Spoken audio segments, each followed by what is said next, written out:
Hi everyone, this time on the photo book review, we're going over Robert Frank's The Americans, published in 1958, 1959. Classic work that redefined documentary photography and was a source of inspiration for generations of photographers moving forward. So let's get into it. Alright, so here we have Robert Frank's The Americans. The Americans is almost a victim of its own success. It looms so large in the photography world and in the photo book world that I think it's easy to approach it, having heard a lot about it, and you miss out on its original approach to documentary photography, and you miss out on the unique form of photographs that Robert Frank was going for. What's actually less original is the book structure and format itself, which comes a lot from Walker Evans, who was a mentor of Robert Frank.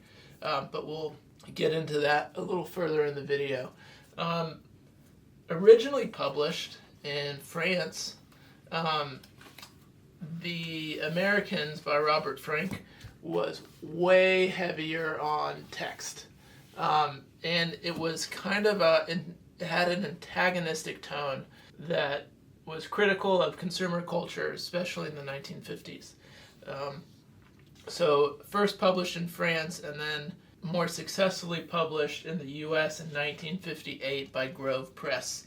If a keen observer might know that the Instagram page for the photo book review, the image there is the French edition. I've held it and I've looked through it. It was held in a special collections that I worked in for a month, and it's very strange. It's totally different, especially because I'd become so familiar with this in the first place.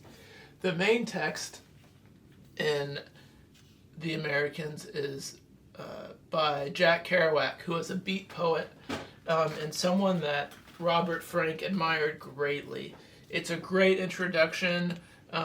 Not always do photo books warrant reading an introduction, but Jack Kerouac's very, very long sentence is a great way to prime the viewer for this book, because Robert Frank being inspired by beat poetry, specifically Jack Kerouac, you're seeing the literary version of Robert Frank's photographs, or maybe better put, Robert Frank's photographs are a visual version of beat poetry. So it's definitely worth reading. One of my favorite sentences in this whole thing is actually the last two. Jack Kerouac says, "To Robert Frank I now give this message. You got eyes. And I say, the little old lonely elevator girl looking up, sighing in an elevator full of blurred demons. What's her name and address?"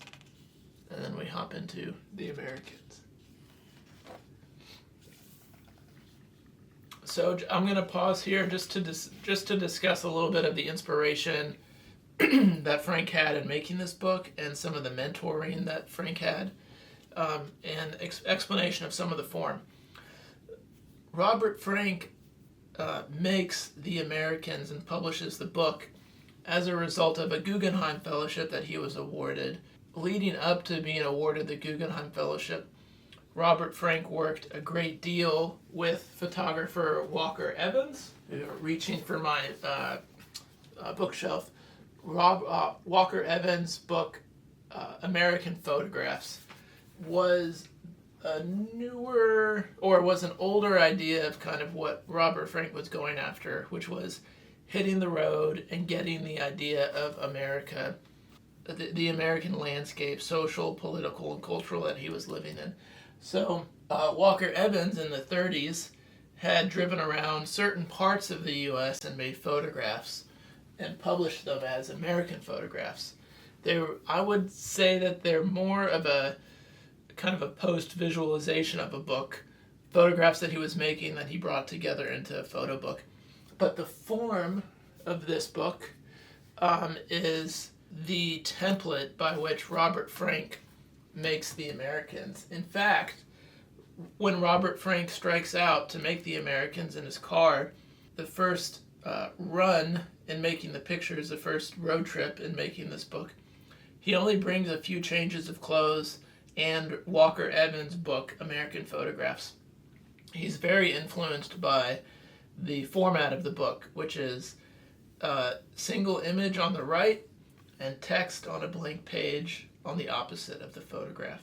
You can see just briefly, I don't want to make this review about Walker Evans, but you can see briefly here, they're very similar in format. And for some people, it's a little plain, but I would say that it's a traditional format of a book that really allows the originality in the pictures to sing. I'll say that I did not like Robert Frank's work until I got to graduate school, and I actually had to write, I didn't have to write, but I had to write a paper, and I chose Robert Frank's book, The Americans, and its similarities and differences with Walker Evans' book, American Photographs. They photograph similar parts of the United States. Walker Evans has a big role to play in Frank getting the Guggenheim Fellowship. Walker Evans is actually on the committee and helps Robert Frank write his application. And Walker Evans actually gives Frank suggestions on places to go when he's on the road trip. The titles for the book are usually the location, which is different from American Photographs. Frank is going for specificity in his pictures. And so all of these give the idea of a specific location, even the town and the setting. This is one of my favorite photographs, Funeral, St. Helena, South Carolina. So Frank is photographing 1950s America, as they say, warts and all. So trolley is in this photograph, which is a very strong picture. Jim Crow legislation and segregation in the South. So he's photographing all walks of life, all people, wealthy, poor, different ethnicities, big cities, small towns.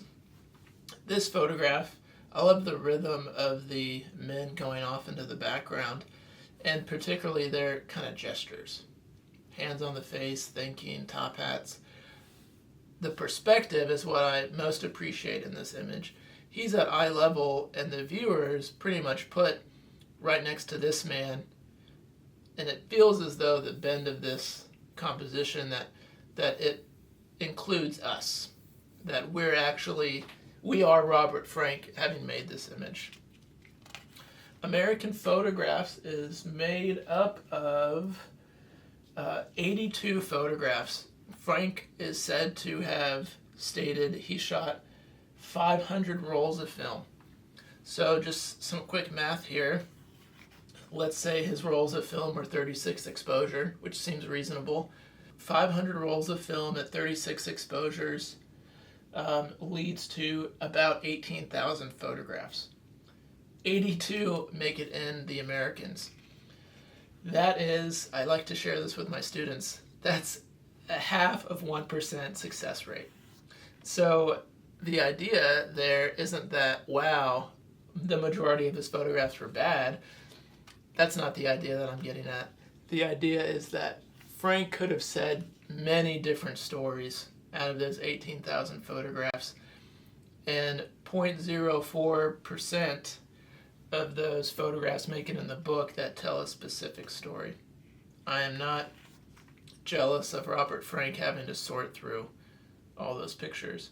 I mentioned earlier that I wasn't a big fan of Robert Frank's work up until I had to write a paper on him, because to me they looked like just ill-conceived, poorly processed photographs that showed bad technique. I did have to know something about Frank and his breaking a mold before I looked at the images. You see, this is a really sophisticated book. Stopping on this image, for example, we see motion blur, we see an off-kilter horizon line. It's very gritty. The film speed feels really high. The highlights are pretty bright. There are a lot of midtones, though.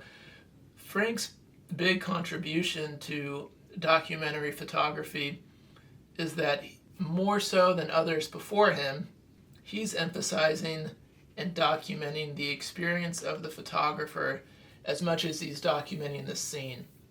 So, unlike many documentary photographers of the time, Frank's not only concerned about capturing what's before the camera, he's also very interested in communicating the feeling of the environment where he's at. So you see all these teenagers gathered around a jukebox, which is a recurring theme in this book, and it feels like it's a rushed, candid, hurried photograph. As I said earlier, kind of warts and all. Motion blur, it's not very formal, but it is composed in a poetic sense. Walker Evans had ideas towards photographs of this style that had a feeling more than or had as much feeling as they did content.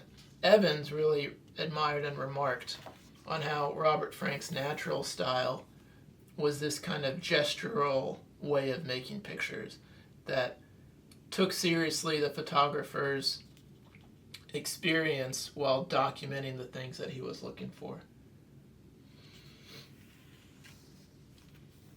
So there's been many editions of The Americans over the years.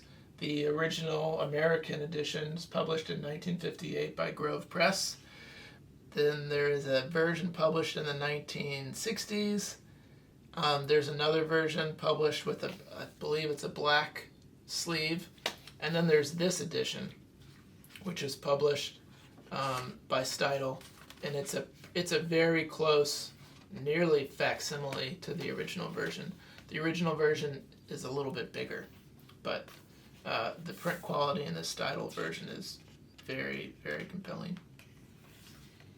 And you see in the image format, we're meant to be drawn towards the image. In a 1958 book publication, there were many more interesting options. It's not as though this is early in photo book publication history that this is just how they published books because they didn't know any better. There are a lot of interesting photo book publishers and ways of making photo books before this. This form emphasizes the photographs. Oftentimes, take book artists, for example, they want to emphasize the form over the contents sometimes. You see in his photographs a lot of juxtapositioning, a lot of counterbalancing, the face of the woman, Santa Claus in the background. I mentioned Robert Frank knew and was mentored by Walker Evans. He also knew Edward Steichen. You can think about how small of the community of photographers were in the 1950s. Also, the cultural context of this is post-war America. And Robert Frank is a Jewish Swiss immigrant to the country, being mentored by Walker Evans, who is a self-described aristocrat from the Midwest, wealthy family. Walker Evans has a job with Fortune magazine as the photographer. He later goes on to be the dean of the art school, the dean of an art school. Walker Evans has this really pertinent quote of Robert Frank in his Guggenheim recommendation letter. Walker Evans writes, "Robert Frank is a born photographer, if there is such a thing. Say he is a born artist who has added to his natural gift of eye by thought, picture, and study with the miniature camera." That's a quote that comes from Sarah Greenow's book, Looking In, Robert Frank's The Americans. It's an excellent book, where a lot of this research comes from. Walker Evans uses the phrase miniature camera. You can see another American flag here, which is a recurring kind of a theme between American flags and jukeboxes. A close looker will notice that. They're kind of like punctuations through the book. A miniature camera, as I was saying, was a 35 millimeter camera. A lot of photographers at this time are using a variety of formats. Glass plate negatives aren't far off into the past when this book is published. 4x5 cameras, 8x10 cameras, medium format cameras. Frank's camera is a 35 millimeter that shoots roll film. We take for granted now what that meant, but it meant you could make many more photographs. You could go far more places. It was way more convenient to make pictures with a miniature camera and rolls of film that had 36 exposures on them. It's akin to how millennials think about and Gen X think about digital cameras. It's as though you can make pictures mindlessly. You can make so many more pictures. So it follows that Robert Frank is making more pictures, and the tool that he's using affects the kind of picture he gets. More candid, less posed, more poetic, more gestural. Trolley, New Orleans is a very popular photograph. Sarah Greenow mentions the history behind this photograph. This kind of became indicative of segregation in the South.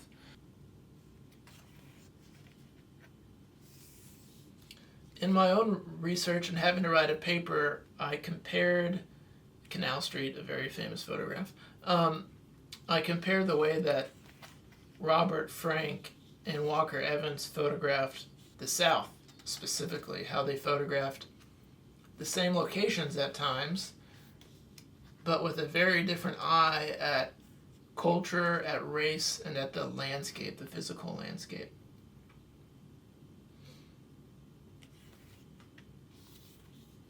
Again, a jukebox. Cafe Beaufort, South Carolina. There's one instance, Frank writes a letter to Walker Evans. It's on hotel stationery. Frank has been pulled over by a police officer, I think, in the Midwest, if I remember correctly. And he's I don't know if he's really given a shakedown, but from Frank's perspective, it seems to be clear that the cop doesn't want this person around. You can imagine, having recently immigrated within 10 years, Frank probably has an accent. So it's someone not from around the area driving through, a photographer, dare I say an artist. So kind of another jukebox, kind of under suspicion. And he writes a letter to Walker Evans, kind of mentioning that he's a little shaken up and scared. And it's a powerful letter to read because you see how much respect and how big of a role Walker Evans had to play in Robert Frank's life. View from a hotel window, Butte, Montana.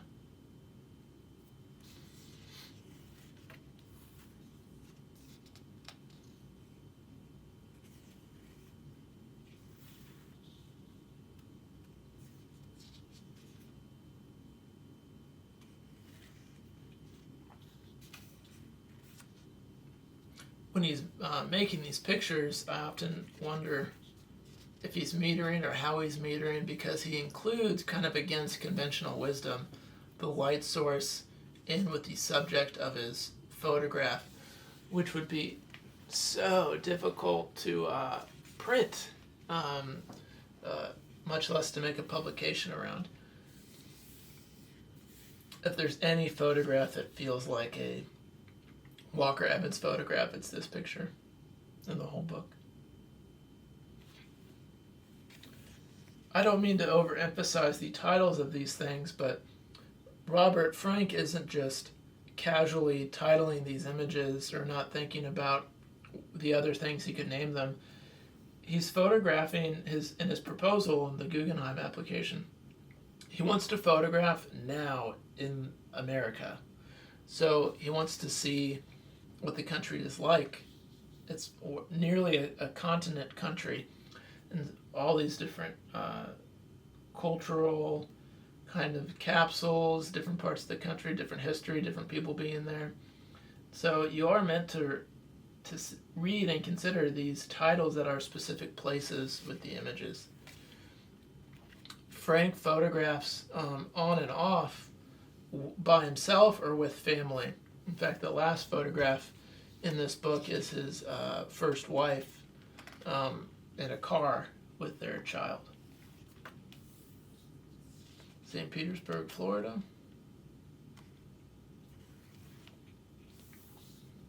This is one of my favorites. I think this is a great contrast between content and form. The palm trees, the strong lighting, and then the form of the car cover. Now, if you'll notice, this is a big observation that you should notice in Frank's book. We have a car here shrouded, and then we have a body here shrouded. This book isn't sequenced haphazardly. Now we have an empty road. You're meant to read into them, to look at these photographs as though they are sentences in a story. Again, we see an American flag. It's photographing in a lot of restaurants throughout this book. I talk about this image specifically in one of my papers because Walker Evans and Robert Frank both photograph barbershops. This photograph is pretty dynamic and almost confusing. We have Robert Frank photographing a barbershop chair inside of the barbershop. And we're only able to see it because of his reflection on the glass is a shadow, if you can see here, and it's allowing us to see into the glass. But then we also see the reflection in the glass. So we see houses behind him, trees behind him. So there's like 3 places in this photograph that we can see, which is unusual. Usually we're only seen in one direction in a photograph. We see the barbershop chair before the camera. We see the camera and Frank, and then we see behind the camera in the house.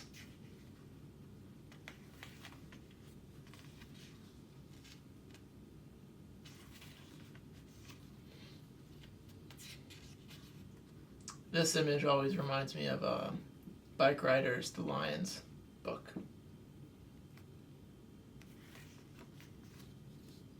A lot of political signage you see throughout his pictures, whether they're people running for office or posters.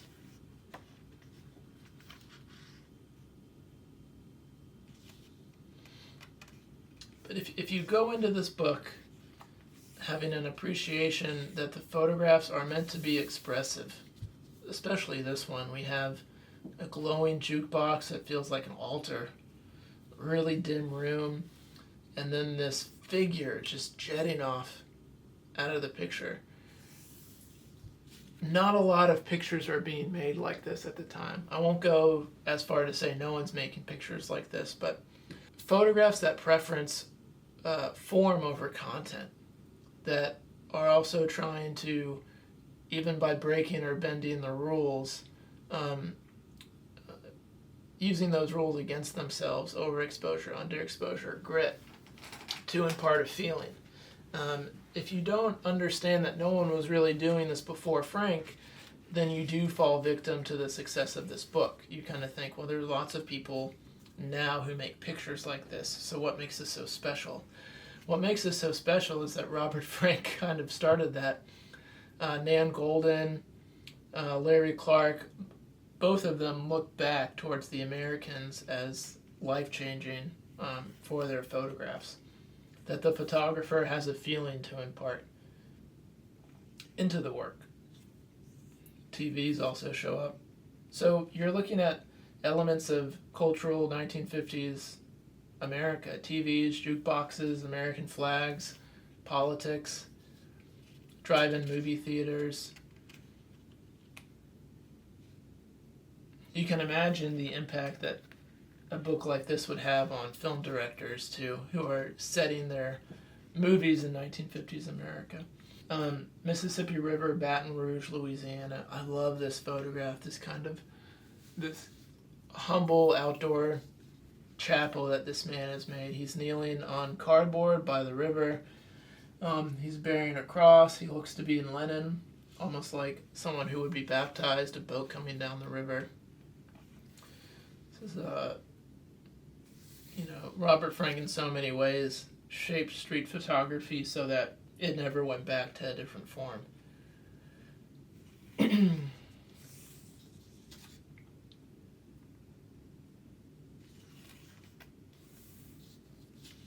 Inside a factory, assembly line, Detroit. All these places he managed to get into. Another political kind of dig.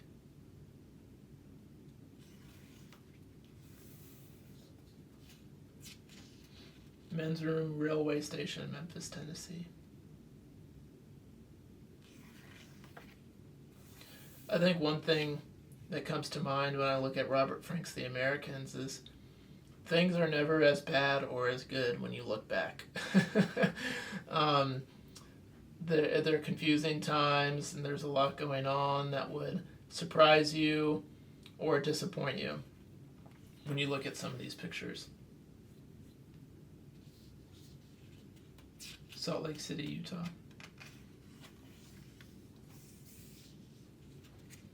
Beaufort, South Carolina again.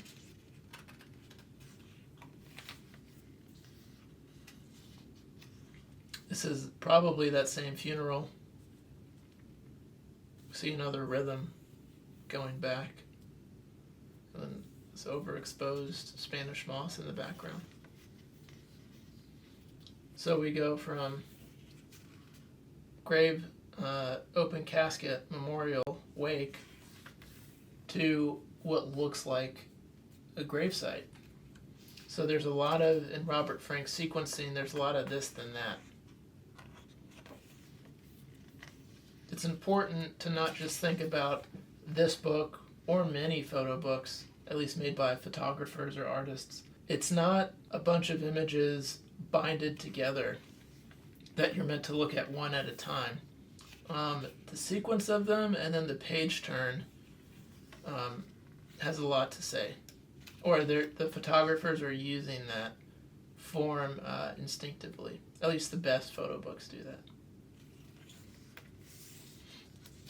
I love the direction of this one. I often tell my students that I made some of the most interesting pictures when I brought my 35mm camera with me everywhere. When I was 19, 20, 21, going to art walks. You make pictures like this. You make pictures that are instances before you that you document, not ones that you would necessarily make yourself or arrange or pose yourself. It's a different way of working. And it really develops your photographic eye. Rodeo, New York City.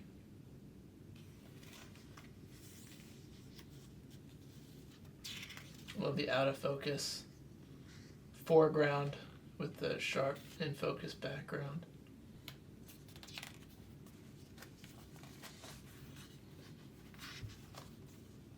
Courthouse Square, Elizabethville, North Carolina.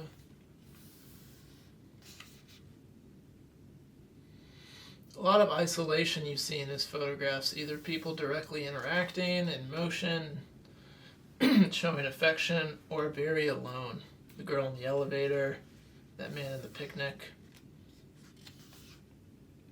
Detroit. Various religious movements, think about revivalism and Christianity in the 1950s, kind of burgeoning evangelicalism and waning fundamentalism.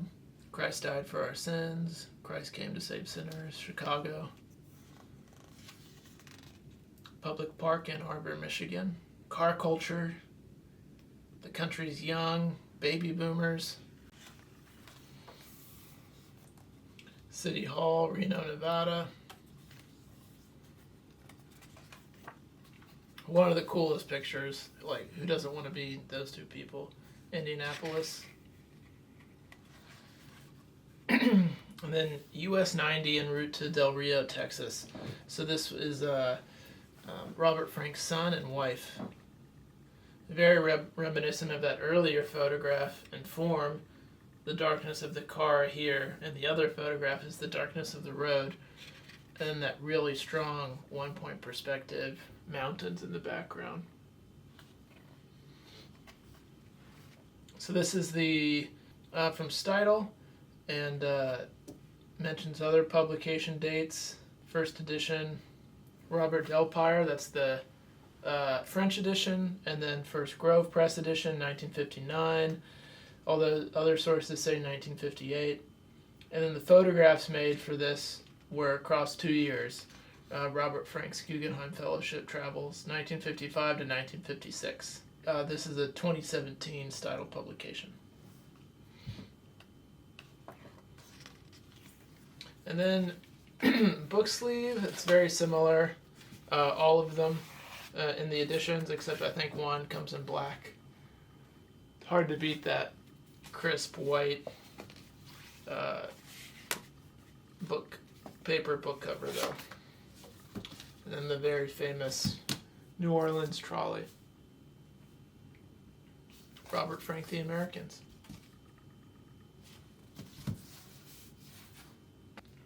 So Robert Frank's The Americans, I think one of the key takeaways there is that a transformative style comes from somewhere. Robert Frank's style of photography, gestural, evocative, poetic, that came from a Swiss Jewish immigrant photographing 1950s American culture who was mentored by someone else who was different than him. Things just don't happen, they develop because of the uniqueness of people and circumstance and events. So one of the key takeaways I think is from this book is Robert Frank really used a simple form to communicate a very significant change in style of photography. Something that was considering the photographer's emotions and feelings as well as the content of the photographs. And this leads to documentary photography that becomes personal or evocative. If you've never seen this, take a look. Go check out a copy or buy a copy. They're very affordable. And all the editions across the last 50 years have things that are a little bit different in them. But hope you enjoy, and I'll see you next time.